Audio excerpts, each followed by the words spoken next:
down here in Gatlinburg, Tennessee. Last week had a phone call with the SDG Muscle Monster team call. It's about 45 minutes late. I blame that on the time change because they were going off California time and I didn't do the math right, so I was way late. But anyways, besides that, Panda said we need to do something media related down here in Kentucky. She said something about FKT. I didn't know what that meant. I went and Googled it. Fastest known time, FKT. So we're here in Gatlinburg, about to hit up Newfound Gap. That is the first 13 miles up to Clingman's Dome. I'm not going to do the full 20 up to Clingman's Dome, just the first 13. Last time I tried to go for the FKT on Strava, I was about 4 or 5 minutes off, so I've got the 5th fastest time right now. About to hit it up on my Niner RLT. See if I can't get sub 55. Should have done my research. I think it's 55, not quite sure. But we'll just go as hard as we can and see what we get. See you at the top. All right, here we go. This is the bottom of the Newfound Gap climb. It is a 13-mile climb. Those signs that I just passed are the mile markers that are saying 13 miles to Newfound. I think it's 28 all the way from the bottom all the way up to Clingman's Dome. If you haven't heard of the Newfound Gap, you've probably heard of Clingman's Dome, which is the complete climb from bottom to top. But yeah, I just started out at the visitor center at the bottom of the climb, and this is in the first maybe mile or so, and it starts out really forested. It opens up, as you can see right here, to this first big outlook of the mountains, and then it goes back into the trees, and it stays like this for the first couple of miles. And the really good thing about this climb is it stays a pretty average gradient the entire time. There aren't any really steep kicks. There's only like 2 spots where it kind of levels out, and it's really, really short where it levels out.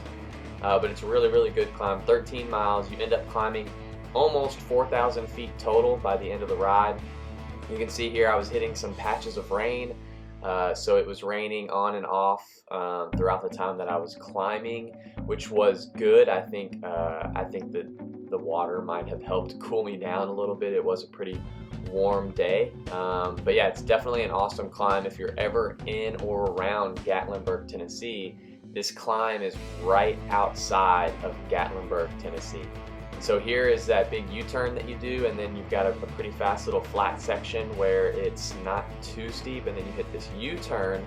And after this U-turn is kind of when it kicks, if it does at all, and it kind of opens up here. You can really, they call this the Chimney Tops Mountain over to the right. That's probably the coolest outlook as you're climbing, or lookout. But yeah, still raining, going good. At this point, my power meter is, so I use 2 different power meters.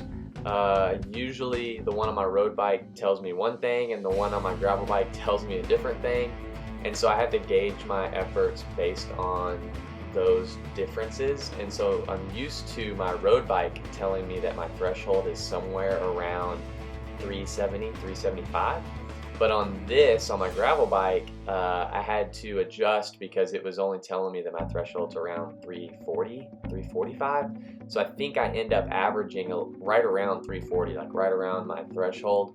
So that's what I was trying to hold even from the start, and that's going well. There's 2 tunnels. That's the first one, and it does a loop-de-loop. And then you can even see right here, the road is dry here, which means that that rain that I just hit isn't even on this part of the climb, which is kind of funny. At this point, we're about halfway up the climb, and this is the part of the climb that is just the most brutal part, in my opinion. There's a bunch of these straightaways, as you can see, like right here. Actually, this is a big parking lot. This is the most busy part of the climb. I would say if you're going to do this ride, do it on a weekday, because it is a pretty heavy area for traffic, just because there are a couple really, really pretty trails that people go up and hike. But yeah, we're getting closer. We're getting closer to the top, obviously. And there's a couple of these straightaways here in this section after you pass that Chimney Tops they're just kind of brutal. I don't like going straight for a very long time, especially on a climb. It just seems to kill you, like right here. It's just a long stretches of open road, and the trees aren't as big. But at one point coming up here soon, there are some rocks off to the side, and once you hit these rocks, it's almost like it becomes a side rail, these rocks, any minute now. And then once you hit that right here, and once you hit this side rail right here, you can kind of see that the trees are starting to go away, and you can kind of just feel like you're getting closer and closer to the top. The road starts to get twisty and turny, doing more switchbacks. It's getting a little bit steeper. There's some more lookouts. And so yeah, this is when you know. And then when you hit this tunnel, you're like, okay, we're close to the top. You can see I'm kind of giving it a little bit more than normal. Things are getting heated, really, really close. There's only a couple little turns left. And then I think there's one last little kick right here, and then you can see I've got everything I've got sprinting, the camera's shaking, and then I'm gassed. So that's the full climb. Really, really fun, really, really hard. Started at the bottom, now we're at the top. I kid you not, 54:56 was my time. So even if I don't get the KOM, still happy with that. Sub 55 was my goal. So now I gotta go back down. It's foggy, but it's nice. So I descended Newfound Gap. I took Little River Road back to my campground down here in Townsend, Tennessee.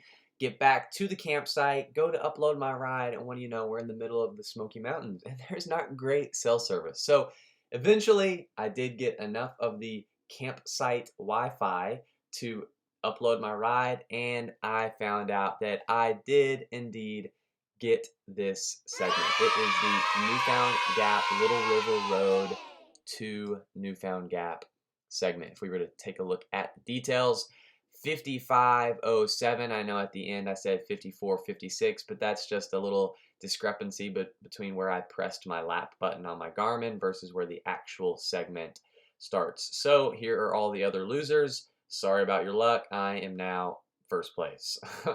55:07, only less than a 30-second gap, which in my opinion, for a 55-minute effort is pretty close. I wouldn't want to have to do that effort again if I had lost by 1 second. So yeah, pretty happy with that. One thing that I did want to point out that I thought was interesting was this. Number 5, Jeremiah Bishop. Last time I did this segment, Jeremiah beat me by 1 second. I was at 57:10. And so after looking at his time, I'm like, all right, he's a pretty well-known rider. Why is he 5th and not 1st? And after looking, I found out that he wasn't even going for the Newfound Gap. He was going for this, the overall, all the way from the bottom, all the way to Clingman's Dome. And you can see here at about 13 miles, that is the bulk of the climbing up to Newfound Gap. So, you know, not to say it's like completely split in half, but the first 13 miles is definitely the hardest 13 miles.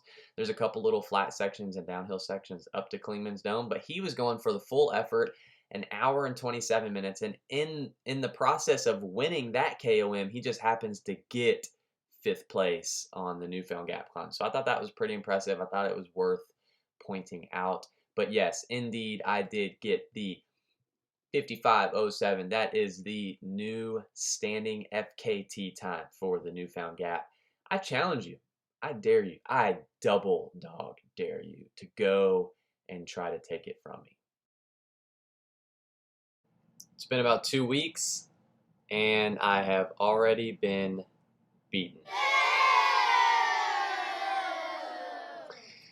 The last guy had the segment for 4 years. And I have it for 2 weeks. That's all I get. And then you got all these super fast people that just happen to show up. Nate Brown, Eddie Anderson. They don't just beat me. They crush me. 5 minutes. Beat me by 5 minutes. So, yep, I had my glory. This guy had his glory for 5 years, but I had mine for 2 weeks, and I guess that's it. That's the life of a cyclist. Strava. You gotta love it and you gotta hate it.